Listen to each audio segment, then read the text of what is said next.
Vamos mergulhar direto num conceito simplesmente fascinante hoje. A ideia aqui não é olhar para a mente humana como uma mera observadora da realidade que fica ali passiva. Não mesmo. A proposta é enxergar a mente como uma máquina incrivelmente poderosa e, o mais importante, altamente programável. Hoje, a gente vai decodificar exatamente como a mecânica das representações internas molda absolutamente tudo que é possível alcançar.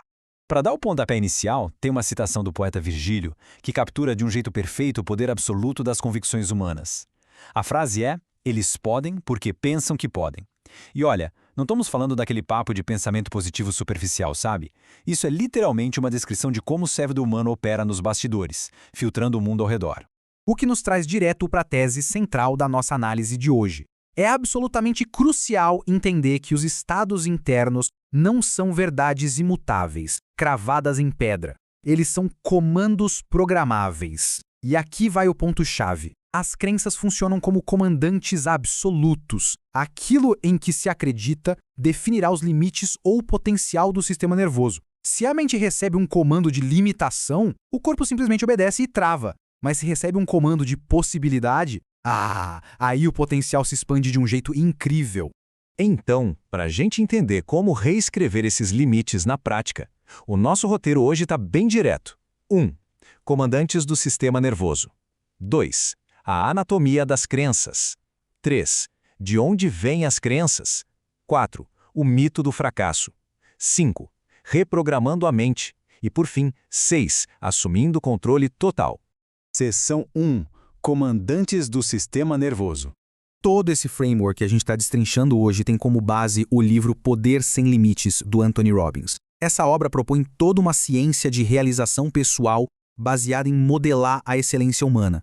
Basicamente, o texto explora como a neurologia e a linguagem se misturam e se interligam para criar a mesmíssima experiência de vida que a gente tem todos os dias. Seção 2. A anatomia das crenças. Bom, chegou a hora de tirar um pouco do jargão psicológico do caminho e traduzir o que exatamente rola lá dentro da cabeça. Tudo começa com o que o autor chama de estado. E o que é isso? Um estado é, na verdade, a soma de milhões de processos neurológicos acontecendo ao mesmo tempo, num piscar de olhos. É aquela dança constante entre a fisiologia, ou seja, como o corpo está se portando, e as representações internas, que são as imagens e os sons rolando na mente. No fim das contas, é esse estado que dita qualquer comportamento humano. E o que molda esses estados? As crenças. O livro traz duas histórias fantásticas para contrastar isso. A primeira é sobre um estudante que acabou pegando no sono numa aula de matemática de alto nível. Quando ele acordou, viu 2 problemas anotados na lousa. Ele presumiu que era tarefa de casa, anotou e passou dias quebrando a cabeça até resolver. O detalhe maluco? Os professores consideravam aqueles problemas insolúveis. Ele só resolveu porque não tinha crença limitante dizendo que era impossível. Ele achava que era só uma lição de casa. Do outro lado da moeda, vamos imaginar alguém procurando saleiro na cozinha. A pessoa já chega dizendo, não consigo achar o sal. Na hora que ela fala isso, é como dar um comando para o cérebro criar um ponto cego, um escotoma. O sal pode estar ali, brilhando na frente dela, mas o cérebro literalmente filtra a imagem para fazer aquela crença declarada se tornar verdade. É muito louco. Seção 3. De onde vêm as crenças?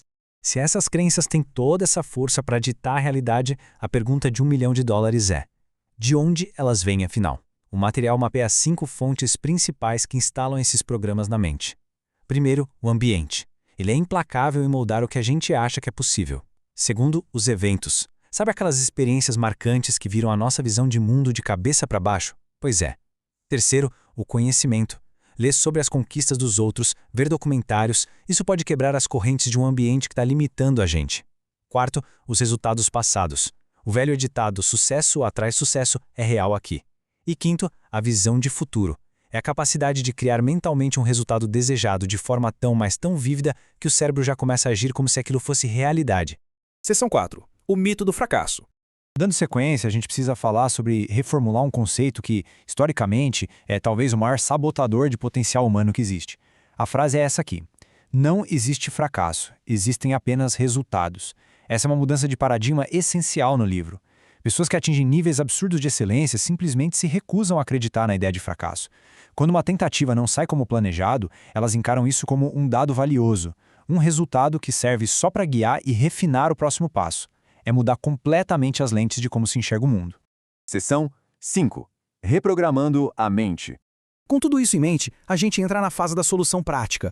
A grande sacada do texto é uma metáfora genial: pensar no cérebro como uma verdadeira jukebox. As nossas experiências passadas são como os discos guardados lá dentro, e os estímulos externos do dia a dia são os botões. Quando apertados, eles tocam uma música específica, que pode ser uma música triste e paralisante ou uma de pura alegria. A excelente notícia é que ninguém precisa continuar tocando aquele mesmo disco arranhado de frustração. A mente pode ser reprogramada. Dá para religar os botões para que os gatilhos passem a tocar canções de poder e êxtase, mudando a resposta automática num estalar de dedos. E a mecânica de como fazer isso envolve alterar o que a psicologia chama de submodalidades. Funciona assim. Para tirar o peso emocional de uma memória ruim, a gente manipula ela visualmente na tela da mente. Pega-se aquela imagem enorme, brilhante e barulhenta de uma lembrança ruim. Agora, a gente encolhe essa imagem mentalmente. Depois, escurece e tira o foco da cena. Tira todo o movimento, transforma tudo numa foto estática, daquelas bem paradas. Por fim, muta o som, deixa tudo em absoluto silêncio. Ao mudar a estrutura visual e auditiva da memória, aquele peso emocional simplesmente evapora. O cérebro para de responder com dor e perde aquela sensação de estar sobrecarregado. Seção 6. Assumindo o controle total. Então, além de tirar a força do que é negativo, é absolutamente vital dar aquele gás no que é positivo. Para isso, entra em cena o sistema de arquivos do cérebro. Todo o cérebro codifica a certeza de um jeito bem particular. Coisas que geram dúvida ou incerteza costumam aparecer na mente como imagens pequenas e distantes. Mas sabe aquelas crenças de absoluta certeza? Elas geralmente vêm como imagens brilhantes, gigantes e muito próximas. A estratégia aqui é pegar pensamentos fortalecedores e, conscientemente, transformar a imagem deles em algo maior, mais brilhante e mais perto na nossa tela mental. Quando se faz isso, esses pensamentos são literalmente empurrados para a gaveta da certeza absoluta, lá no fundo do cérebro. E para fechar a nossa análise com chave de ouro, fica no ar uma pergunta bem provocativa que vem direto do texto. Quais são algumas das crenças existentes sobre o que é possível realizar? Entender que o cérebro é um centro de comando altamente influenciável é só o passo número 1. O verdadeiro desafio agora é investigar de perto os nossos próprios programas mentais, deletar os comandos que estão nos limitando e começar a instalar agora mesmo aqueles que abrem as portas para o nosso verdadeiro potencial.